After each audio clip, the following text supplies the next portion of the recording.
സർക്കാർ കൈമാറിയ നയപ്രഖ്യാപന പ്രസംഗത്തിന്റെ കരടിന് അംഗീകാരം നൽകി ഗവർണർ ആരിഫ് മുഹമ്മദ് ഖാൻ. കരടിൽ ഗവർണർക്കെതിരെ പരാമർശങ്ങളില്ല.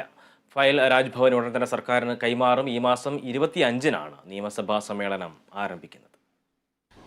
നയപ്രഖ്യാപനത്തിന് ഗവർണറെ രാജ്ഭവനിലെത്തി സ്പീക്കർ ക്ഷണിച്ചതിന് പിന്നാലെയാണ് നയപ്രഖ്യാപന പ്രസംഗത്തിന്റെ കരട് സംസ്ഥാന സർക്കാർ രാജ്ഭവന് കൈമാറിയത്.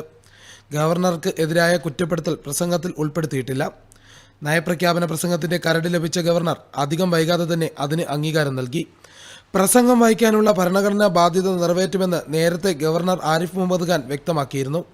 ഈ മാസം 25-നാണ് നയപ്രഖ്യാപന പ്രസംഗത്തോടെ നിയമസഭാ സമ്മേളനം തുടങ്ങുന്നത്. മാർച്ച് 27 വരെ നീളുന്ന നിയമസഭാ സമ്മേളനത്തിൽ ഫെബ്രുവരി 5-ന് ധനമന്ത്രി KN ബാലഗോപാൽ ബജറ്റ് അവതരിപ്പിക്കും.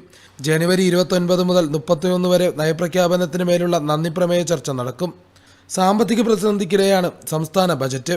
സർക്കാരിൽ പുതുതായി 2 മന്ത്രിമാർ സത്യപ്രതിജ്ഞ ചെയ്ത ശേഷം നടക്കുന്ന ആദ്യ നിയമസഭാ സമ്മേളനം കൂടിയാണിത്. മാർച്ച് 1 മുതൽ 27 വരെയുള്ള ദിവസങ്ങളിൽ വിവിധ ബില്ലുകൾ നിയമസഭയിലെത്തും. Kerala Vision news, Thiruvananthapuram.